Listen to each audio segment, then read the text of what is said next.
नमस्कार, प्रणाम। अजय भोजपुरी। आज फिर हम हाजिर बानी एगो भोजपुरी किताब लेके, बेहतरीन किताब लेके। ऐसन कुल किताब धरोहर के रूप में देखे जाए के चाही। हमरा ई हमार निजी मत बा। तो भोजपुरी में सबसे पहला निबंध लिखले रहनी आचार्य महेंद्र शास्त्री जी। शीर्षक रहे वो निबंध के पानी, H2O, वाटर। ई निबंध भोजपुरी पत्रिका में प्रकाशित भई रहे। वो भोजपुरी पत्रिका के एक ही अंक निकलल और ओकर संपादक रहनी खुद आचार्य महेंद्र शास्त्री जी। गूगल के रुआ सब जोहब सभे तो हो सकेला कि वो निबंध रुआ सबके मिल जाए। आखिर में प्रकाशित भई रहे वो निबंध। बहुत सारा और पत्रिका में संकलन बाटे ऐसे कि वो पहला निबंध रहे।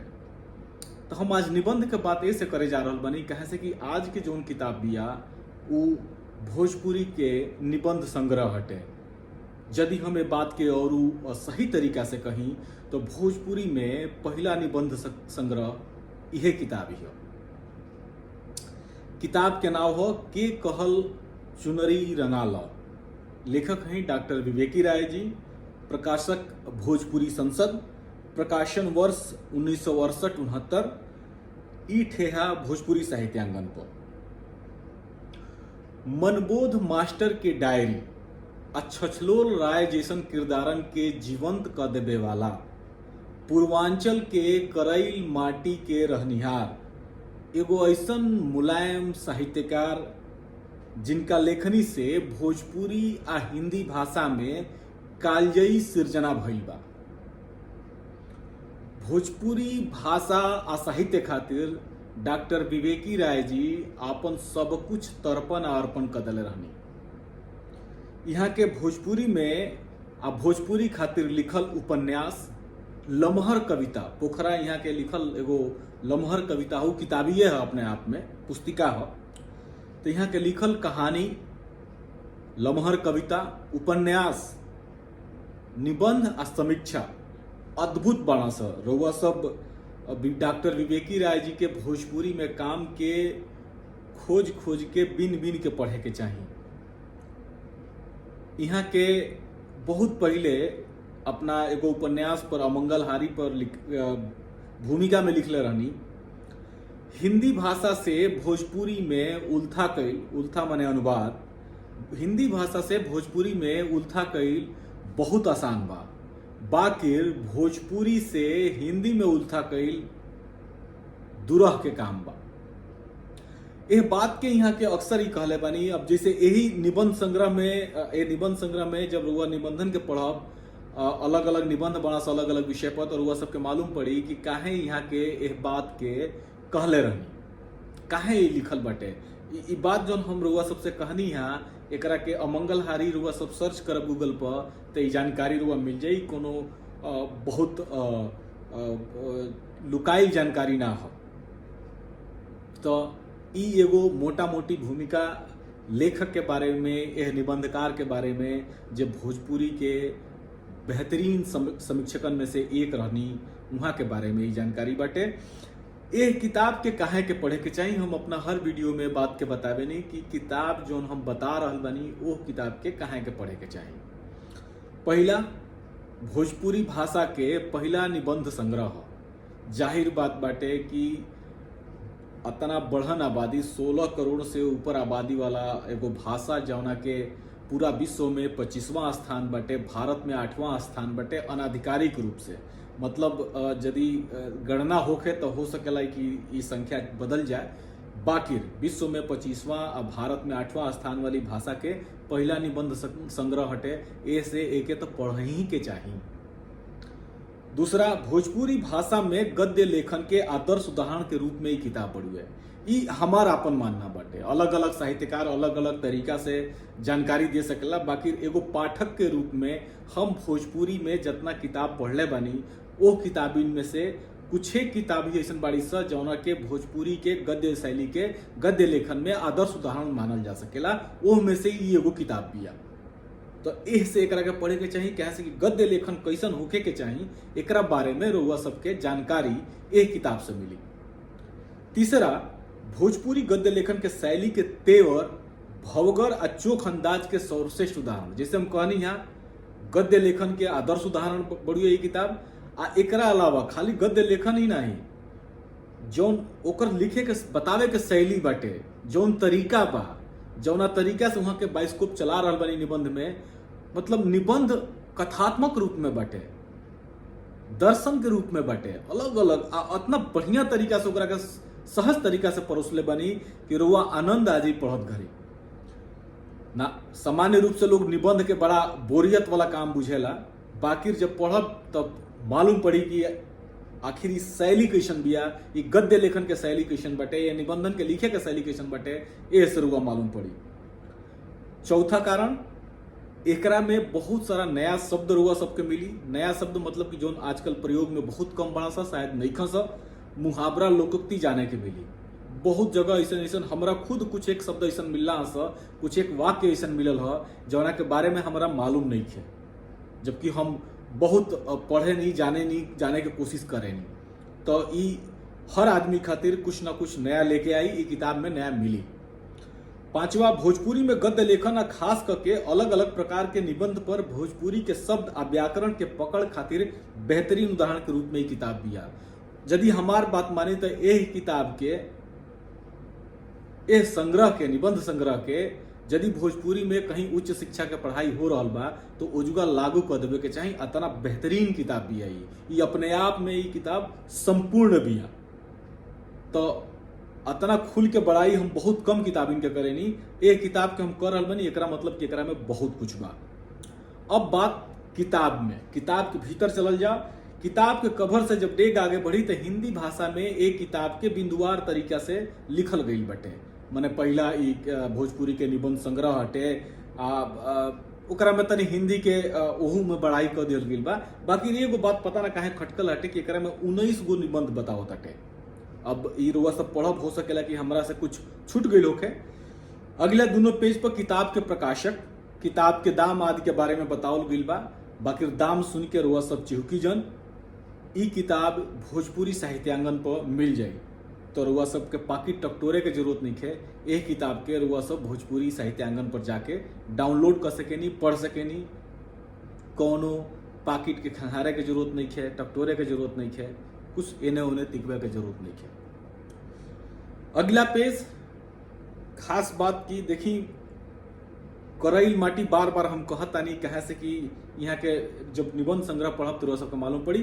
तो अगला जो पेज बाटे वो संस्मरण के पेज हटे, समर्पित के समर्पण के पेज है। यहाँ के अपना माई के समर्पण के लिए बनी एक किताब के, यहाँ के लिखले बनी कि जेकरा वजह से हम भोजपुरी बोले सीखनी, मातृभाषा खातिर वहाँ के पहला निबंध संग्रह लिख रहा बानी। एक किताब के अपना माई के समर्पित के लिए बानी। तो तनी मन के भिजावे वाली बात तो बढ़ले बेटे। आगे बढ़ला पर प्राकथन शीर्षक से ईश्वर चंद्र सिन्हा जी के लेख बढ़ुए, भोजपुरी संसद से यहाँ के रहनी। यह लेख में सिन्हा जी आपन विवेकी राय जी से परिचय के याद कर रहल बानी, मनबोध मास्टर की डायरी के याद कर रहल बानी, विवेकी राय जी के लेखन शैली के बारे में बता रहल बानी कि विवेकी राय जी के व्यापक स्वरूप लेखनी में कैसन बटे, सृजना कैसन बा। आज, धर्मयुग, साप्ताहिक हिंदुस्तान, ज्ञानोदय और सारिका में निरंतर लिखे वाला विवेकी जी के लेखनी के बारे में सिन्हा जी बता रहल बानी। सिन्हा जी हो बता रहल बानी कि उन्हें के आग्रह पर 12 साल पहले डॉक्टर विवेकी राय जी भोजपुरी में लिखल शुरू कैनी। यह किताब के निबंध संग्रह के बारे में जुड़ल बुनियादी बातन के सोझा राखत ईश्वर चंद्र सिन्हा जी डॉक्टर विवेकी राय के यह निबंध संग्रह के निबंध के तुलना जोन बा अंग्रेजी के बेकन के निबंधन से, हिंदी के बालकृष्ण भट्ट और प्रताप नारायण मिश्र के निबंध से कर रहल बानी। तो कतना उच्च कोटि के रुआ सबके मतलब साहित्य में, भोजपुरी साहित्य में उच्च कोटि के जो निबंध कहाला उ एक किताब में रुआ सबके मिली। रुआ सब यदि पढ़ब तो रुआ सबके लागे कि भोजपुरी में गद्य कैसे लिखाला। चूंकि ई लेख सिन्हा जी के जो लेख बाटे, ईश्वर चंद्र सिन्हा जी के जो लेख बा वो हिंदी में बाटे, आ एकर कारण एगो पैरा बाकायदा वहाँ के लिखले बानी कि ये लेख के प्राकथन जौन बा ओकरा के हिंदी में काहे लिखले बानी। वहाँ के साथी लोग जौन बा, स्वामीनाथ सिंह जी के नाम लेतनी वहाँ के, कि साथी लोग जौन बाटे तो उन कहले बा कि ना एकरा के भोजपुरिये में लिखी। बाकी यहाँ के कारण दिले बानी कि हिंदी में ए प्रकाशिकी के चाहे संपादकीय के चाहे प्राकथन के लिखल काहे जरूरी बा। रुआ सब पढ़ब तो मालूम पड़ी का कारण बाटे। अब आगे बढ़ल जाओ, अगला जौन बा विशेष सूची के बाटे। विशेष सूची के नाम जा अनुक्रम बा। 126 पेज की किताब में कुल 20 गो निबंध बा आ 21वां विशेष हटे। का विशेष हटे तो हमनी के देखल जाओ ए सूची में कौन कौन निबंध बाटे, का शीर्षक बा। शीर्षक के रुआ सब सुनब तो ओकरा बाद रुआ सबके खुद अंदाजा लग जाई। पहला राजा कुंवर सिंह पर व्यक्तिगत निबंध बाटे। ब्रज में हरि होरी मचाई दूसरा है। तीसरा गवई साहित्य कैसन मेला में किताब से जुड़ल कगो ऐसा चीजन पर यहाँ के जिक्र कर रहल बानी। चौथा है बचवा पहले माथ मुड़ाला। पांचवा है चारू ओर फुलवा फुलाई। छठवा है के कहल चुनरी रंगाला, जो उनके शीर्षक एक किताब के जो कवर किताब के नाव भी बा। सातवां आइल शरद बहार। आठवां ई हाल बा धूर के, एमे धूर के महिमा बा। धूर जो धूर माटी कहाला, धूर के महिमा बाटे। शब्दन के भोजपुरिया लजामत, एकरा के जब पढ़ब तो सबके मालूम पड़ी। एहू में यहाँ के बतौले बनी कि कैसे भोजपुरी से हिंदी कईल कतना दूरह के काम बा। 10वां खटिया है, एकरा के खटिया पुराण कहल जाओ तो गलत ना कहाई। 11वां अयोनी संभव हटे, आज के धर्म के जो बदकही चल रहा बा ऐसा समय में यह निबंध के रुआ सब जरूर पढ़ब सब है। हम विस्तृत जानकारी एकरा पर ना देव। 12वां है डोम गीतिया। 13वां है इहवा रो रो के रंग बनहाला, रोई रोई के रंग बनहाला। 14वां भोजपुरी लोरी है, बहुत बढ़िया लेख बटे। 15वां कठनही है। कठनही का होला अब रुआ सब पढ़ब वो लेख के तब मालूम पड़ी, वो निबंध के पढ़ी सब है। 16वां हुक्का हरि को लाड़ी लो। 17वां सूखा का साल। 18वां भोजपुरी साहित्य पर यहाँ के बड़ा बेहतरीन निबंध लिखले बानी। 19वां जूता जूती है। 20वां नईकी कोयलर है। 21वां जो हम विशेष कहनी हटे अव्यय सर्वनाम क्रिया का विशेष कोष बाटे। कुछ अव्यय सर्वनाम के क्रियापद के बारे में जानकारी, शब्दन की जानकारी दिहल बाटे, जो की 21वां है। तो कुल विषय बाटे किताब में इतिहास, वर्तमान, भविष्य, गांव, नगर, कस्बा, घर परिवार, समाज, मेला आ जौन दैनिक उपयोग के वस्तु बाटे ऐसा कुल चीजन के समेटले एगो बहुत बढ़न दायरा में बहुत लाम चाकर आ गहिर भाव राखत यह निबंध संग्रह में डॉक्टर विवेकी राय जी हर ओ पहलू के देखा रहल बनी जवन की भोजपुरी इलाका से जुड़ल बा। रिपीट के छोड़ी ये कहूँ निबंध रुआ के अकवारी में से छोड़ी ना। हम यदि यह बात के दूसरा तरीका से कहीं तो जब रुआ मनगर तरीका से, मन से, दिल से एक किताब के पढ़ल शुरू करब, निबंधन के पढ़ल शुरू करब तो रुआ अपना अखबारी से किताब के छोड़ब ना। वैसे वर्षा वाली एजुगा कनेक्शन बाटे। करैल माटी के तासीर बा। एमे जब निबंध पढ़ब तो रुआ सबके मालूम पड़ी उहे माया उहे मायार ए किताब के खासियत बाटे। सट जाई रुआ से ई किताब यदि रुआ मन से पढ़ब तो हमरा पूरा विश्वास बाकी पढ़ला के बाद रुआ सब गहिर सांस छोड़त ओ दुनिया में, निबंध वाली जो दुनिया बिया वो दुनिया में घूमत अंत में यह कहब वाह भोजपुरी, जय भोजपुरी, जियो भोजपुरी। किताब अद्भुत बिया। ई जोन वाह भोजपुरी, जय भोजपुरी, जियो भोजपुरी आई तौन आत्मा से आई, दिल से आई। तो ये किताब के पढ़ी सब है, हम निहोरा करब कि जरूर पढ़ी सब है। बहुत ही शानदार किताब बिया। हम ऐसे ही फिर कोनो न कोनो किताब लेके हाजिर होखब। तब तक हमरा के इजाजत दी। धन्यवाद, प्रणाम, जय भोजपुरी।